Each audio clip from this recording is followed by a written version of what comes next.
আমেরিকার প্রধান নিরাপত্তা উপদেষ্টা তুলসী গ্যাবার্ড তিনি আসছেন দক্ষিণ এশীয় অঞ্চলে সফরে। বিশেষ করে ভারত সফরটা তার সবথেকে গুরুত্বপূর্ণ। ভারত সফরে তিনি যখন আসছেন কয়েকদিনের মধ্যেই শোনা যাচ্ছে ডোনাল্ড ট্রাম্পও আসছেন ভারতে। এই দুজনের সফরকে কেন্দ্র করে বাংলাদেশের রাজনৈতিক ভবিষ্যৎ কী হবে সেটা নিয়ে এরই মাঝে আলোচনা শুরু হয়েছে। এদিকে সেনাবাহিনী ভারতীয় পত্রপত্রিকায় তাদের সম্পর্কে যে সকল খবর প্রচার করা হচ্ছে সেই ব্যাপারে তাদের মতামত প্রকাশ করেছে। আইএসপিআর থেকে সেই মতামত প্রকাশ করা হয়েছে। কি ঘটতে যাচ্ছে সামনের দিনগুলোতে, রাজনৈতিক অবস্থা কি হতে চলেছে সেই আলোচনাই করব এই ভিডিওতে। থাকবেন পলিটিক্স টিভির নিয়মিত আয়োজনে।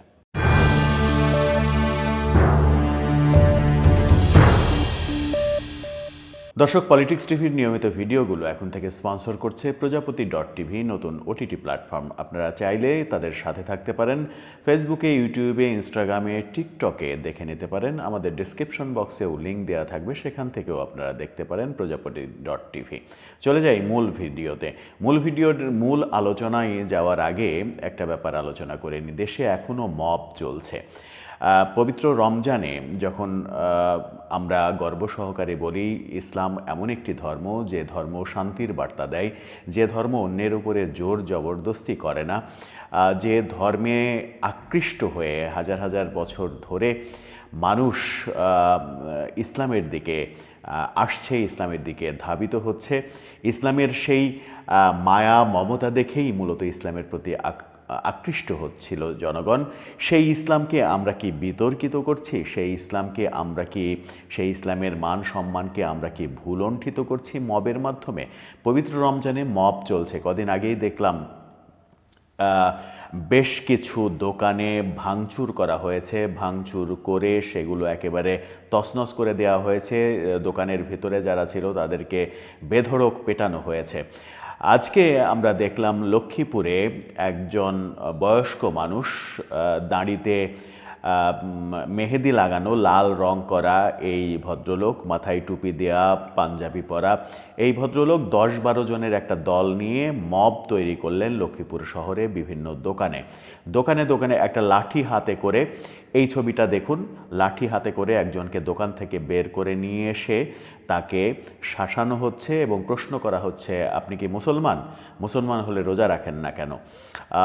এবং তাকে কান ধরানো হয়েছে। সেই বয়স্ক লোকটাকে কান ধরে উঠবস করানো হয়েছে, লাঠি দিয়ে মারতে যাওয়া হয়েছে। মজার ব্যাপার হচ্ছে এটা বেশ কিছু দোকানে ঘটানো হয়েছে। আর এক দোকানে গিয়ে বলা হয়েছে যে তোর দোকানে কোনো মুসলিম খরিদ্দার যদি আসে তাহলে তার কাছে বিক্রি করবি না, বলবি যে দোকানে বিক্রি করা যাবে না, যদি সেটা না করিস তাহলে তোর খবর আছে। এই যে ব্যাপারগুলো, এটা ইসলাম ধর্মে কোথায় এই ভদ্রলোক পেলেন কিংবা তার দলবল পেল, সেটা একটা বড় প্রশ্ন।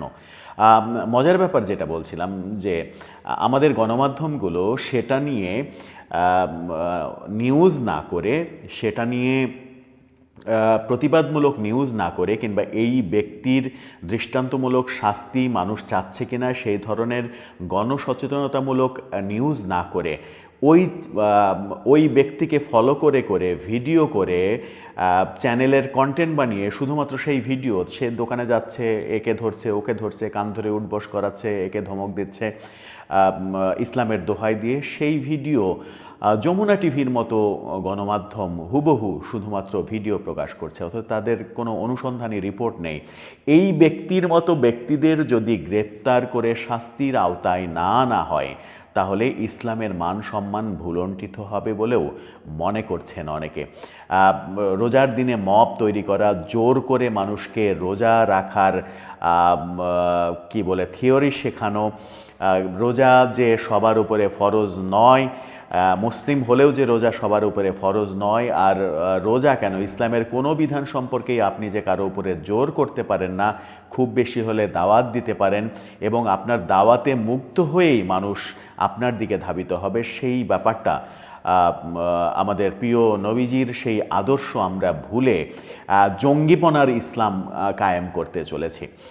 এর থেকে পরিত্রাণ উচিত। আমার মনে হয় যে এই ধরনের কর্মকাণ্ড যারা ঘটাচ্ছে, আজকে লক্ষ্মীপুরে যে ব্যক্তি এই 10-12 জনকে নিয়ে এই ঘটনা ঘটালো তাকে ইমিডিয়েট গ্রেপ্তার করে শাস্তির আওতায় আনা উচিত, তা না হলে ইসলাম অবমানিত হবে। চলে যাই মূল আলোচনায়। বলছিলাম তুলসী গ্যাবার্ড আমেরিকার নিরাপত্তা উপদেষ্টা, তিনি ভারত সফরে আসছেন এবং তার পরপরই ডোনাল্ড ট্রাম্পও ভারত সফরে আসছেন। তুলসী গ্যাবার্ডের ভারত সফর নিশ্চিত হয়েছে। তিনি আগামী সপ্তাহে ভারতে প্রবেশ করছেন এবং ভারতে এসে আমেরিকা ভারতের দ্বিপক্ষীয় নানা বিষয় নিয়ে তো আলোচনা হবেই, নিরাপত্তা বিষয়ক আলোচনা হবে এবং দক্ষিণ এশীয় অঞ্চলের নিরাপত্তা বিষয়ক আলোচনা হবে। অজিত দোভাল ভারতীয় নিরাপত্তা উপদেষ্টা এবং ভারতীয় ম্যাজিক ম্যান বলা হয় তাকে, তার সঙ্গে মূলত মূল আলোচনাটা হবে, নরেন্দ্র মোদীর সঙ্গেও হবে। যখন তুলসী গ্যাবার্ড আসছেন তখন বাংলাদেশের প্রসঙ্গ খুব করে আলোচিত হচ্ছে। বাংলাদেশের রাজনৈতিক অবস্থা, বাংলাদেশের রাজনীতি, বাংলাদেশের সরকার, বাংলাদেশের আগের সরকার, একেবারে স্পষ্ট করে বললে বলা যায় ইউনূস সরকারের ভবিষ্যৎ কি হবে, শেখ হাসিনার ভবিষ্যৎ কি হবে ভারতে, শেখ হাসিনা তাকে ভারত বাংলাদেশকে ফেরত দেবে কিনা, শেখ হাসিনাকে বিচারের মুখোমুখি ঠেলে দেবে কিনা, নাকি শেখ হাসিনার পক্ষে দাঁড়িয়ে তুলসী গ্যাবার্ড এবং অজিত দোভাল বাংলাদেশ সরকারকে, ডক্টর ইউনূস সরকারকে চাপে ফেলবে, এরকম নানা ইকুয়েশন তৈরি হচ্ছে। ভারতীয় মিডিয়ায় নানা রকমের মুখরোচক খবর বলা হচ্ছে। সেই খবরের দিকে যদি আমি দৃষ্টিপাত নাও দিই, সেই খবরকে যদি আমি মূল্যায়ন নাও করে, তাও অন্তত এটুকু বলা যায় যে তুলসী গ্যাবার্ডের এই সফরে বাংলাদেশ অধ্যায়টা খুবই গুরুত্বপূর্ণ হয়ে সামনে আসবে।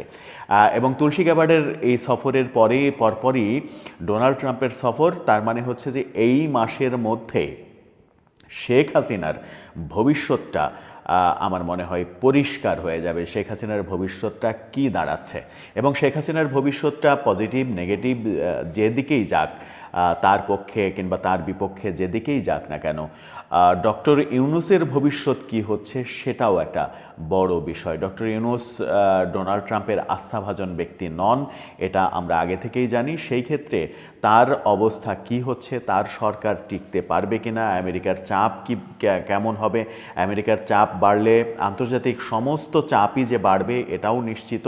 সেদিকেই আমাদের আসলে তাকিয়ে থাকতে হবে। যখন আমরা তুলসী গ্যাবার্ডের এই সফরকে নিয়ে নানা রকমের আলোচনা দেখছি, নানা রকমের আলোচনা শুনছি, ঠিক সেই মুহূর্তে বাংলাদেশ সেনাবাহিনী নিয়ে ভারতীয় মিডিয়ায় যে সকল খবর করা হচ্ছে, সেনাবাহিনীর ভেতরে বিদ্রোহ, কু, একজনকে অ্যারেস্ট করা, 12 জনকে গৃহবন্দী করে রাখা সহ অনেক খবরই ভারতীয় মিডিয়ায় দেয়া হচ্ছে।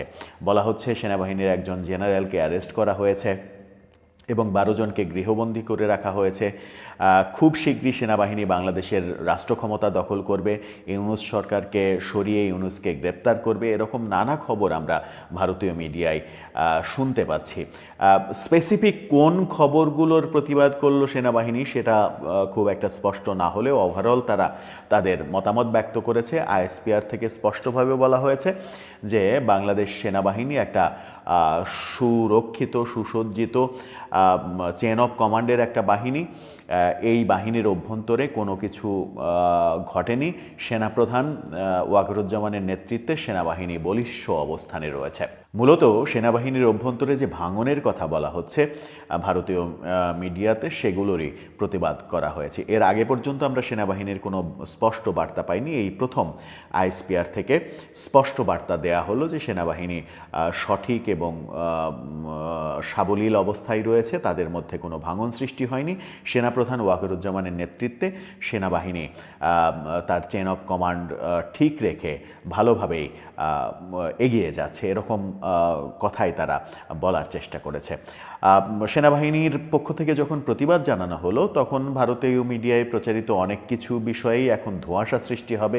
কিন্তু ভারতীয় মিডিয়া সেনাবাহিনীর অভ্যন্তরে কি ঘটছে, এইগুলো কোথায় থেকে পাচ্ছে, ভারতীয় গোয়েন্দা সংস্থা র তাদেরকে সরবরাহ করছে নাকি এগুলো আজগবি মিথ্যা খবর, সেটাও বোধহয় সময়ই প্রমাণ করে দেবে। যাই হোক, সব মিলিয়ে যে অবস্থাটা চলছে, ও আরেকটা ব্যাপার আলোচনা করা যেতেই পারে, সেটা হচ্ছে যে দেশে সম্প্রতি 2 দিন হলো 2013 সালের যে গণজাগরণ মঞ্চ, সেই গণজাগরণ মঞ্চের বিরুদ্ধে এই সমন্বয়করা, ছাত্র জনতার নামে যে সমন্বয়করা, সাবেক সমন্বয়করা, নাহিদ ইসলামের মতে সমন্বয়ক পদটি আর নেই, সমন্বয়কের কোনো অস্তিত্ব নেই। তার মানে হচ্ছে যে জাতীয় নাগরিক পার্টি, এই পার্টি থেকেই গণজাগরণ মঞ্চের বিরুদ্ধে একটা বড় ধরনের আন্দোলন গড়ে তোলার চেষ্টা করা হচ্ছে, এবং হাসনাত আবদুল্লাহর একটা স্ট্যাটাস সেটা একেবারে স্পষ্ট করে দেয়।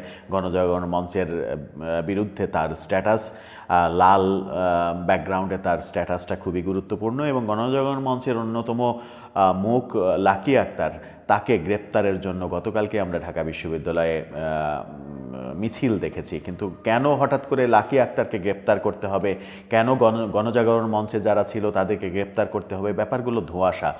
লাকি আক্তার গতকালকে যে দিনের বেলায় পুলিশের সঙ্গে যে মারামারি ধস্তাধস্তি, পুলিশের একজন অফিসার যে নারীটিকে ঘুষি মারছিল, সেই নারীটিই আসলে লাকি আক্তার, পরে নিশ্চিত হওয়া গেছে। এবং সেই কর্মকাণ্ড এই বৈষম্যবিরোধী আন্দোলনের পক্ষের যারা, সেই মিছিলটা বৈষম্যবিরোধী আন্দোলনের পক্ষে যারা, তাদের ছিল না। সেই মিছিলটি নাকি গণজাগরণ মঞ্চের সাপোর্টারদের ছিল, এবং তারা পুলিশকে বিতর্কিত করেছে, তারা প্রধান উপদেষ্টাকে বিতর্কিত করেছে। তারা ধর্ষকদের বিচার চেয়ে যদি কাউকে বিতর্কিত করে, ধর্ষণের বিচার চেয়ে যদি তারা ভুল করে থাকে, তাহলে তারা মহা অপরাধী করেছে। হঠাৎ করে গণজাগরণ মঞ্চের বিরুদ্ধে এরকম ব্যাপারে কেউ কেউ আবার লেখালেখি করছেন এমনও যে 2013 গণজাগরণ মঞ্চে এখনকার উপদেষ্টা পরিষদের একাধিক সদস্যও ছিলেন। তাহলে তাদেরও বিচার হবে? এখনকার যে রাজনৈতিক নেতারা, জুনায়েদ সাকি সহ অনেকেই এই গণজাগরণ মঞ্চের সঙ্গে সংযুক্ত ছিলেন, তাহলে তাদেরকেও কি ফাঁসি দেওয়া হবে? তাদেরকেও কি বিচারের আওতাধীন করা হবে? এরকম নানা প্রশ্ন সামনে আসছে। দর্শক, সব মিলিয়ে আপনার কি মনে হয়, আমরা কোন দিকে যাচ্ছি? আপনার মতামত জানিয়ে লিখতে পারেন আমাদের কমেন্ট বক্সে।